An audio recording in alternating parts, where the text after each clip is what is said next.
Se dice que ninguna otra ciudad del mundo puede equipararse a Roma por sus riquezas artísticas, históricas y arquitectónicas.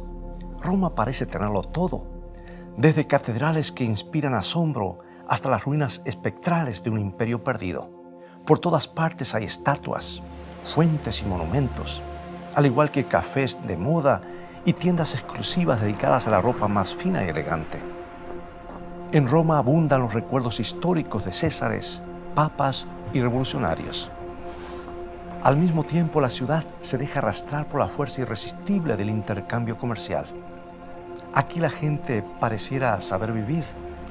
Por eso llegan turistas provenientes de todo el mundo, ansiosos de probar la buena vida que Roma promete dejarles gozar. Sin embargo, es digno de notar que en lo pasado, esta ciudad se veía impulsada por otro tipo de comercio, muy diferente del actual. En esos tiempos, multitud de peregrinos recorrían las calles buscando alguna reliquia sagrada. Esa compulsión llegó a convertirse en una prolongada y tétrica danza con la muerte. Hoy veremos si Roma puede librarnos de la muerte y su guadaña implacable.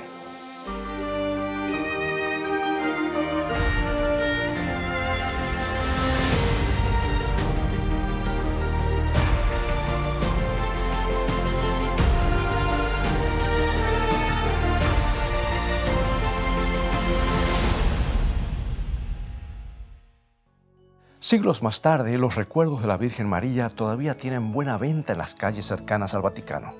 Hay estampas y efigies de todos tamaños y aspectos, al igual que rosarios y velas.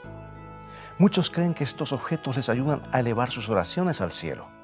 Pero lo que hay en venta hoy en Roma no es más que unas gotas comparado con el caudal inmenso que inundaba esa ciudad siglos atrás. Era un negocio de tales proporciones que aún hoy es difícil imaginar. Veamos, por ejemplo, en el año 1300, el Papa Bonifacio VIII declaró ese año como el Año Santo, y a los peregrinos que hiciesen una peregrinación por 12 meses les sería otorgado un perdón especial sobre sus pecados. Como resultado, día y noche estas calles se mantenían repletas de gente. En las iglesias los peregrinos formaban largas filas para honrar alguna reliquia famosa. Contemplaban con reverencia un pañuelo que, según decían, Santa Verónica había usado para limpiar el sudor de la frente de Cristo en camino al Calvario. Los visitantes tiraban monedas en el altar de una iglesia llamada San Pablo Extramuros. Los sacerdotes usaban grandes rastrillos para recoger los donativos. Los peregrinos compraban también reliquias, amuletos, recuerdos, velas y efigies de santos. La presión de las multitudes que procuraban comprar esos objetos era tal que a veces algunos de ellos morían aplastados. Pero todo esto generaba inmensas ganancias para la iglesia. Millones de personas de todos los rincones de Europa invadían la ciudad y el torrente de sus donaciones colmaba los cofres de sus iglesias y comercios. ¿Qué energía mantenía todo este comercio en movimiento? Era algo llamado penitencia. En la Edad Media, la penitencia se convirtió en una lúgubre e interminable danza con la muerte. Y para comprender cómo las cosas llegaron a tal extremo, comencemos con una idea bíblica, la idea del arrepentimiento. Escuchemos las palabras de San Pablo en 2 Corintios capítulo 7, versículo 10, y nos dice: porque la tristeza que es según Dios produce arrepentimiento para salvación, de que no hay que arrepentirse, pero la tristeza del mundo produce muerte. Sí, el Nuevo Testamento explica que el arrepentimiento es un paso que conduce a la salvación. Una persona se siente triste por sus pecados, por su separación de Dios. Luego se arrepiente, resuelve dejar su egoísmo y volverse a Dios. Acepta entonces la salvación gratuita que Dios ofrece a todo pecador arrepentido. Junto con el arrepentimiento está la idea de hacer restitución, de tratar en lo posible de reparar los daños y pérdidas que hayamos causado. Y cuando un deshonesto recolector de impuestos llamado Zaqueo cenó con Cristo, se sintió inspirado a hacer esta promesa registrada en San Lucas, capítulo 19, versículo 8. Si en algo he defraudado a alguno, se lo devuelvo cuadruplicado. Ahora, es bueno tratar de ayudar a alguien que hemos hecho daño, haciendo restitución, aliviando en algo el dolor que hayamos causado.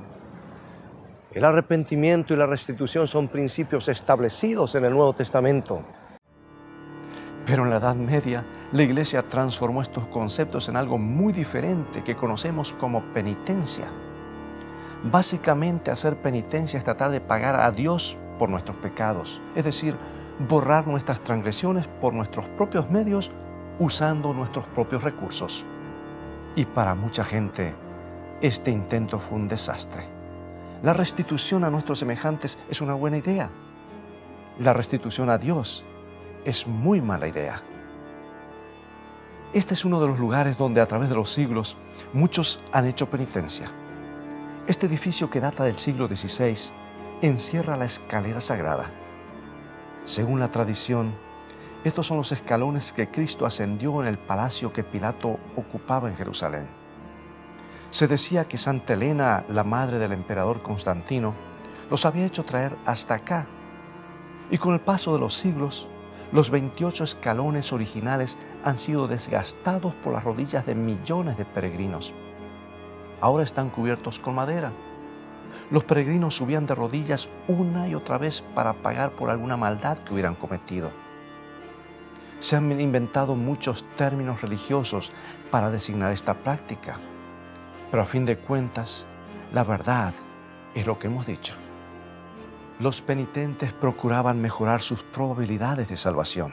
En esa época, las probabilidades no parecían ser muy favorables al pecador.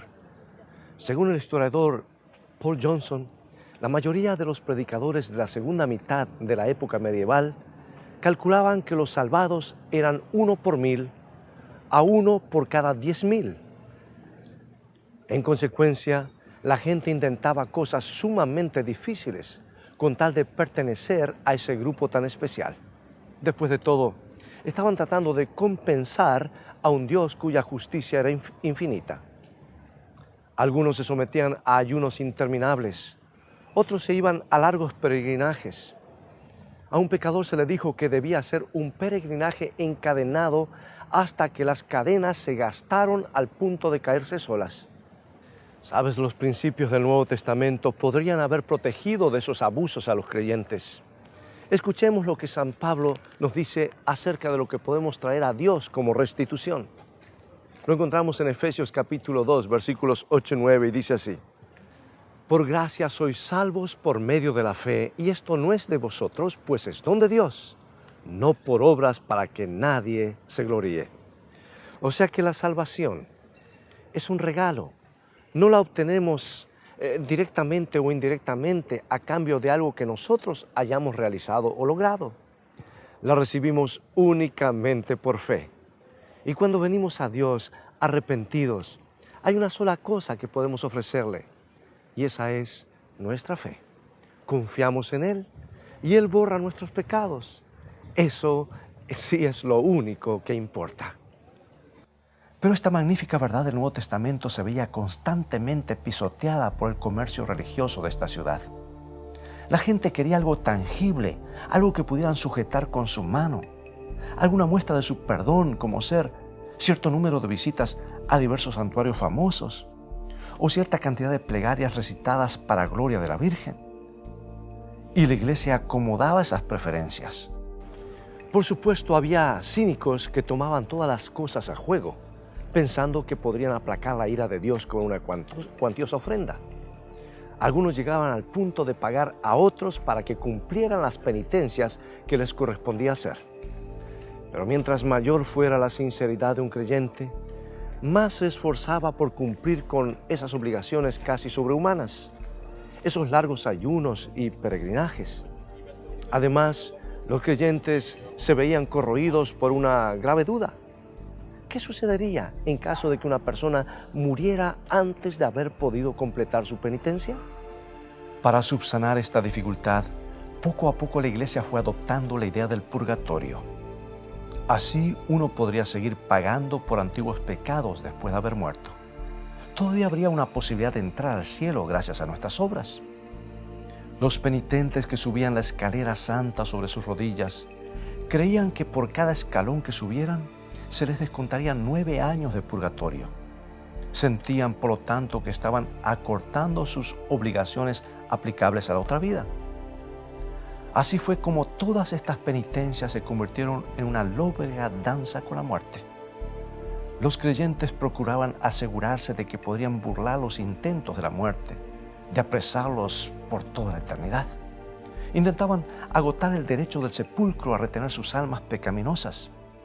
Esperaban pacificar las demandas del purgatorio. Pero aquí en las montañas del noroeste de Italia, un grupo de individuos no participaba en esa danza con la muerte. No se habían dejado atrapar en ese abrazo agotador. Habían descubierto un mejor escape de la mortalidad humana. Y cosa extraña, lo estaban proclamando en el corazón mismo de la Edad Media. Eran los valdenses, un grupo de creyentes que habían adoptado la idea, entonces novedosa, de que había que basar toda creencia solamente en lo que decía la Biblia y nada más. Pensaban que podían leer lo que Cristo enseñó y lo que los apóstoles escribieron y vivir conforme a la voluntad divina. Y esta fue su conclusión. Dice una antigua enseñanza valdense: por cuanto en ningún pasaje de la ley se hace mención alguna de un lugar llamado purgatorio, ni los apóstoles han dejado ninguna instrucción expresa acerca de eso, no hay ninguna obligación de creer. Los valdenses llegaron a llamar al purgatorio un invento del anticristo. Uno de sus proverbios dice así: en el más allá hay solo 2 destinos, el paraíso y el infierno. Eso es lo que creían ya en 1274, cuando el purgatorio pasó a ser una doctrina oficial de la Iglesia Católica Romana en el Segundo Concilio de Lyons. En los escritos valdenses no faltan las referencias al arrepentimiento. Ellos proclamaban que la nueva vida en Cristo comienza con el arrepentimiento. Todos deben arrepentirse antes que les sobrevenga la muerte. No hay tiempo que perder. Dios espera al pecador, pero si se prolonga el tiempo de su paciencia, es solo durante nuestro peregrinaje terrenal, aquí abajo. Esto es lo que estos creyentes escribieron tocante a su fe, y podían decirlo con plena confianza, aún en medio de las tinieblas medievales, porque tenían un cuadro muy claro de quién era Jesús. A diferencia de la mayoría de los demás, se encontraban con Él directamente en las palabras de los evangelios. Sabían lo que el Salvador había dicho, conocían sus promesas y la esperanza que ofrecía. Y una de las razones por las cuales la idea del purgatorio halló cabida entre las enseñanzas de la Iglesia de Roma es que la idea de un alma inmortal que después de la muerte quedaba flotando por ahí desencarnada ya se había arraigado. Las ideas griegas acerca de un alma eterna, indestructible, ya habían tenido influencia en la Iglesia. Habían moldeado su percepción del infierno y de la naturaleza de los seres humanos. Y en esto también las claras enseñanzas del Nuevo Testamento apuntan en otra dirección. Jesús, por ejemplo, se refería con insistencia a la muerte como un sueño, un estado de inconsciencia. Se hacía eco de las ideas que expresa el Antiguo Testamento. Por ejemplo, Eclesiastés capítulo 9, versículo 5, que nos dice: los muertos nada saben. O también Salmo 115, 17. No alabarán los muertos a Jehová, ni cuantos descienden al silencio. Aquí no cabe ninguna imagen de almas que procuran purificarse después de la muerte. El apóstol Pedro dijo claramente que Dios es el único que tiene inmortalidad. Pablo escribió una resurrección de los muertos y describió que sucedería solamente en ocasión de la segunda venida de Cristo. Cuando exploramos el Nuevo Testamento, tomándolo como una unidad, esto es lo que encontramos. Se refiere en diversas formas al alma humana. El alma se entristece, se llena de angustia, es capaz de amar, se puede salvar, perder o destruir. Pero lo más digno de notar es que ni una sola vez describe el alma como algo inmortal, ni siquiera una vez. Lo mismo puede decirse de la palabra espíritu. La Biblia menciona un espíritu de sabiduría, un espíritu de mansedumbre, reconoce a los espíritus inmundos, al espíritu fervoroso y al espíritu renovado.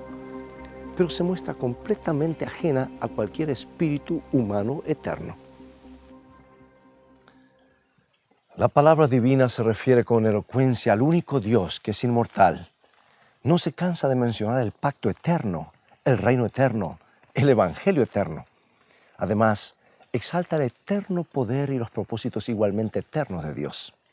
De sí misma dice que permanece para siempre.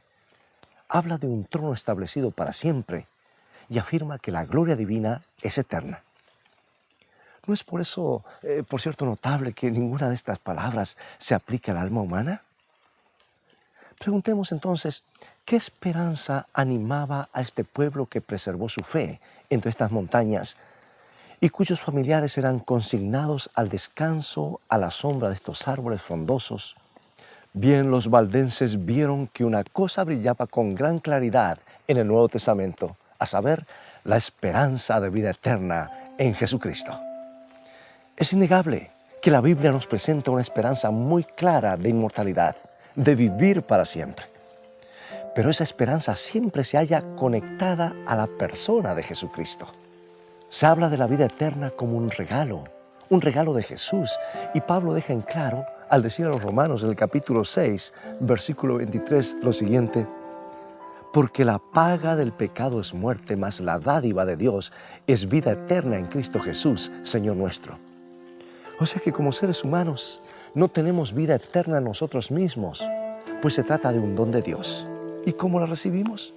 Conectándonos con Cristo por la fe.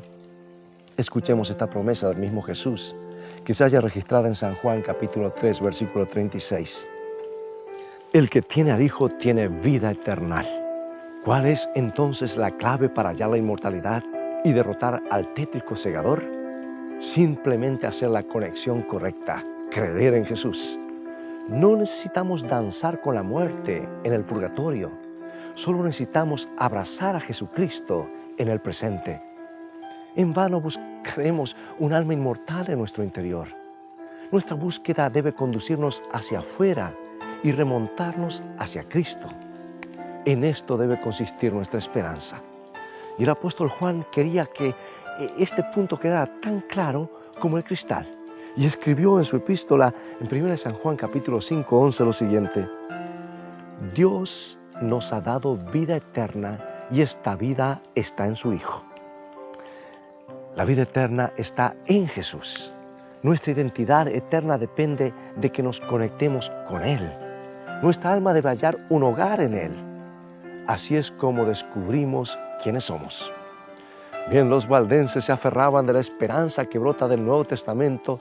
Por eso no necesitaban depender de las baratijas religiosas, ni necesitaban repetir una plegaria 50 o 100 veces. Solo por si acaso, los valdenses de hecho rechazaron el sistema completo del purgatorio y las penitencias. Rechazaron las limosnas por las almas del purgatorio, las misas, oraciones, donativos y absoluciones por los muertos. A la luz del maravilloso don de la vida eterna en Cristo, nada de lo anterior tenía sentido. ¿Cómo reaccionó la iglesia romana? Por supuesto, la iglesia tenía gran interés en mantener el flujo de peregrinos a sitios como este, San Juan de Letrán. Esta imponente estructura es una de las 4 basílicas patriarcales. Las 15 estatuas colosales de la fachada representan a Cristo, Juan el Bautista, Juan el Evangelista y los 12 apóstoles. Las puertas de bronce que forman el portal central fueron traídas hasta acá desde el edificio de la curia en el foro.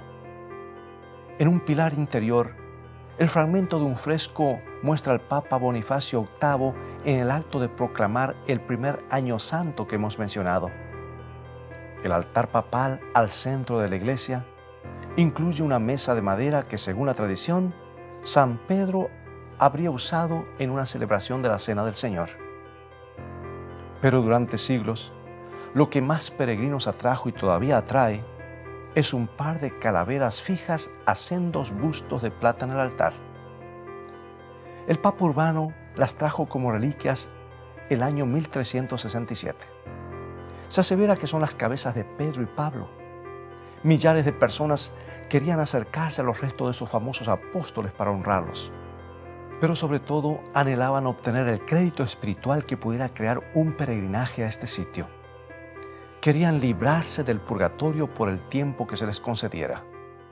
Los jerarcas de la iglesia no vieron con buenos ojos a los valdenses cuando estos comenzaron a proclamar que el purgatorio era una tradición eclesiástica sin base bíblica. De esta interminable danza con la muerte, la iglesia obtenía sumas espectaculares de dinero. Sin duda, muchos sacerdotes habrán creído sinceramente que estaban ayudando a gente a confiar en su salvación. Pero era difícil evitar verse corrompidos por el torrente de donaciones que fluían sin cesar. Y uno de los que se corrompieron con todo ese comercio religioso fue el Papa Inocencio VIII. Bajo su reinado, el sistema de indulgencia se convirtió en un impuesto que la Iglesia cobraba por el pecado. Cualquier crimen podía ser expiado si el precio era conveniente. En vez de combatir la extensa corrupción clerical, Inocencio VIII dirigió su indignación contra los valdenses, esos porfiados herejes que insistían en resistir la presión a participar en la danza sin fin con la muerte. Por fin proclamó una cruzada contra ellos. En 1487 llegó aquí a la ciudad de Turín una bula papal dirigida al representante de la Santa Sede, un hombre llamado Cataño.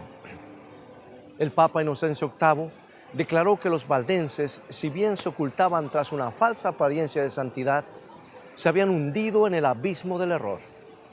Nada quedaba por hacer sino destruir esa secta maldita.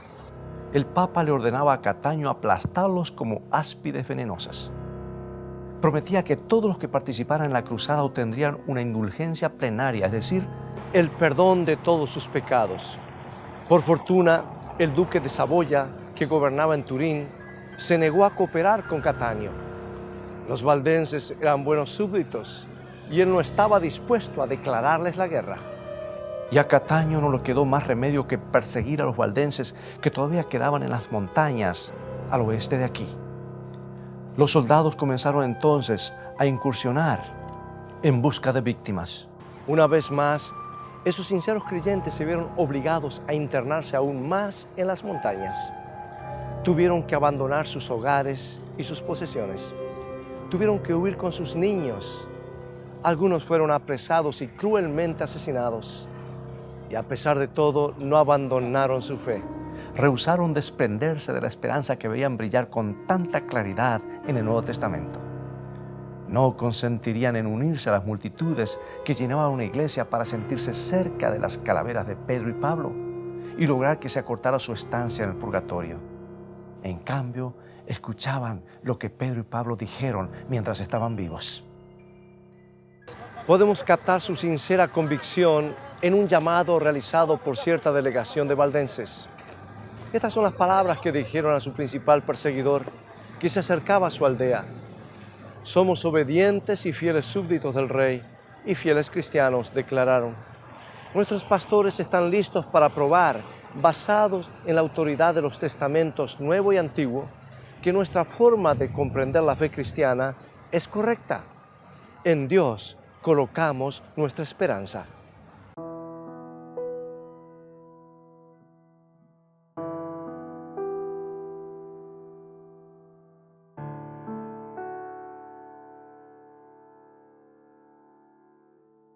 Los valdenses mantuvieron esta esperanza aún mientras adoraban en esta iglesia de la cueva, escondida en el Valle del Piamonte. A menudo tuvieron que venir hasta este lugar a adorar a Dios en secreto, en tinieblas, abrazando a sus pequeños, atentos al rumor de los soldados que se acercaban. Y a pesar de todo, siguieron compartiendo su esperanza y no dejaron de elevar sus alabanzas a Dios. En una cueva similar a esta, la cueva de la capilla de Dauphin, un numeroso grupo se había refugiado. La entrada se hallaba muy alto en un acantilado y parecía inalcanzable para los soldados. Los valdenses habían almacenado alimentos y otras provisiones, pero de algún modo, eventualmente los soldados lograron alcanzar la entrada. Sin embargo, a pesar de estar bien armados, no quisieron seguir a su presa al interior de la cueva. Lo que hicieron fue encender una gran fogata a la entrada. El humo se introdujo y sofocó a 3,000 hombres, mujeres y niños. Sus vidas se apagaron por un tiempo. Sus himnos han dejado de ascender. Esos creyentes perecieron en forma trágica, pero no habían pasado sus vidas en una tétrica danza con la muerte. Habían sido capturados por una esperanza viva, la esperanza de vida eterna en Cristo. Esa esperanza transformó a esos campesinos y obreros comunes en gente extraordinaria y de extraordinario valor. Les permitió montar una valiente resistencia en estos montes, una resistencia que haría brillar su luz por varios siglos antes de la Reforma. Pregunto, ¿tenemos esa clase de esperanza en nuestro corazón hoy?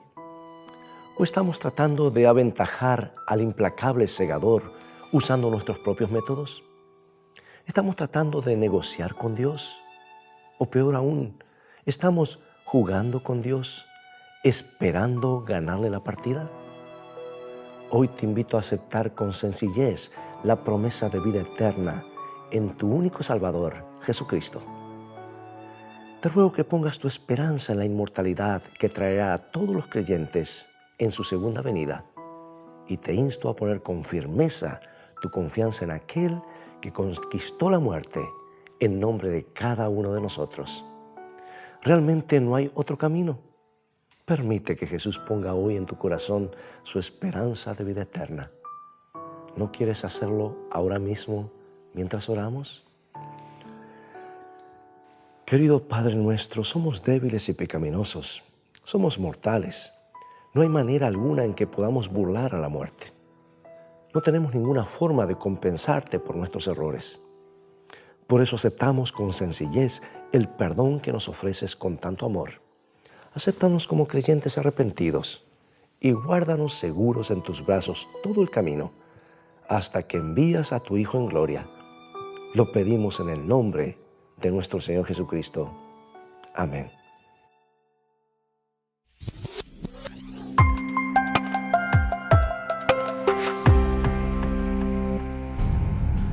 Fe a toda prueba, la serie que relata hechos históricos sobre la persecución y la victoria de los primeros cristianos, ya está disponible en escritoestá.org. Fe a toda prueba, la serie que desafiará tu fe.